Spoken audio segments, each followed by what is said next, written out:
আজ আমি আপনাদের মশলা বানানোর ঝামেলা ছাড়াই দারুণ স্বাদের চিড়ের পোলাও বানানো দেখাবো। আর এইভাবে একদিন হলেও বাড়িতে বানিয়ে দেখতে পারেন। তো চলুন বানানো শুরু করা যাক। নমস্কার, আমি রুমি, আপনাদের সবাইকে আবারও একটা দারুণ স্বাদের রেসিপিতে স্বাগত। প্রথমে একটা বড় সাইজের পাত্র নিয়েছি, তার মধ্যে আমি 150 গ্রামের মতন চিড়ে দিয়ে দিলাম। এবার চিড়েগুলোকে জল দিয়ে ভালো করে ধুয়ে নিতে হবে, যাতে কোনো রকমের ময়লা না থাকে। প্রায় 2 থেকে 3 বার এইভাবে জল দিয়ে চিড়েগুলোকে ধুয়ে নিচ্ছি। এতে চিড়েগুলো একেবারে পরিষ্কার হয়ে যাবে। আপনারা দেখুন জলটা কেমন কালার চেঞ্জ হয়ে গেছে, তার মানে চিড়ের থেকে ময়লাগুলো পরিষ্কার হয়ে যাচ্ছে। প্রায় 3 বার জল দিয়ে ভালো করে ধুয়ে নিয়েছিলাম। এখন চিড়েগুলোকে এক সাইডে রেখে দিতে হবে আর জল ঝরিয়ে রাখতে হবে। এদিকে একটা কড়াইকে গ্যাসের ওভেনের উপরে বসিয়ে দিয়েছি। কড়াইয়ের মধ্যে আমি 4 চামচের 2 চামচের মতন ঘি দিয়ে দিলাম। তবে আপনারা চাইলে ঘিয়ের জায়গায় সাদা তেলও দিতে পারেন। এখন অল্প একটু লবণ দিয়ে দিলাম আর অল্প একটু হলুদ গুঁড়ো দিচ্ছি। এবার ফ্লেমটা মিডিয়ামে করে দিতে হবে।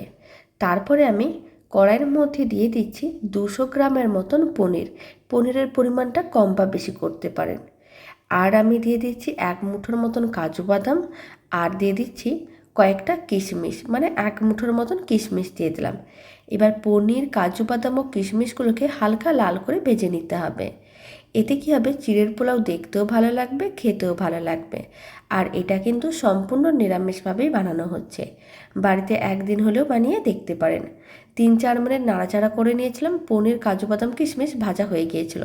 আর চিড়েগুলোকে যে ধুয়ে রেখেছিলাম, আপনারা দেখুন চিড়েগুলো কিন্তু একেবারে শুকনো শুকনো, মানে ঝরঝরে হয়ে আছে। এখন এই চিড়েগুলোকে কড়াইয়ের মধ্যে দিয়ে দিতে হবে। আর দিয়ে দিতে হবে স্বাদ অনুযায়ী লবণ, অল্প একটু লবণ। আর আমি অল্প একটু গুড়ের পাউডার ছড়িয়ে দিচ্ছি 1 চামচের মতন। তবে আপনারা চাইলে চিনিও দিতে পারেন। আর অল্প একটু গরম মশলার গুঁড়ো দিয়ে দিলাম। তারপরে সমস্ত কিছু একসঙ্গে ভালো করে মিশিয়ে 3 থেকে 4 মিনিট এইভাবে একটু নাড়াচাড়া করে নিতে হবে। তাহলেই রেডি হয়ে যাবে দারুণ স্বাদের নিরামিষ চিড়ের পোলাও। কোনো রকম মশলা করার ঝামেলাও থাকে না, আর বানানো একেবারেই সহজ, খেতেও ভীষণ ভালো হয়। আপনারা চাইলে ব্রেকফাস্টে নাহলে ডিনারে বানিয়ে দেখতে পারেন। স্কুল অফিসে টিফিনেও খুব কম সময়ের জন্য রেডি করে নিতে পারবেন। 3 মিনিট নাড়াচাড়া করে নিয়েছিলাম, ফ্লেমটা অফ করে দিয়েছি। আর চিড়ের পোলাওটাকে একটা সার্ভিং বলে সার্ভ করে নিয়েছি।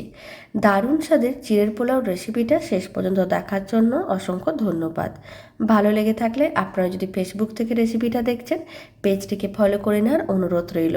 ইউটিউব থেকে দেখলে চ্যানেলটি সাবস্ক্রাইব করে নেওয়ার অনুরোধ রইল। তো চলুন, ভিডিওটা আমি এখানে শেষ করছি। আপনারা সবাই ভালো থাকবেন, সুস্থ থাকবেন। আপনাদের সঙ্গে আবার নতুন রেসিপি নিয়ে দেখা হচ্ছে।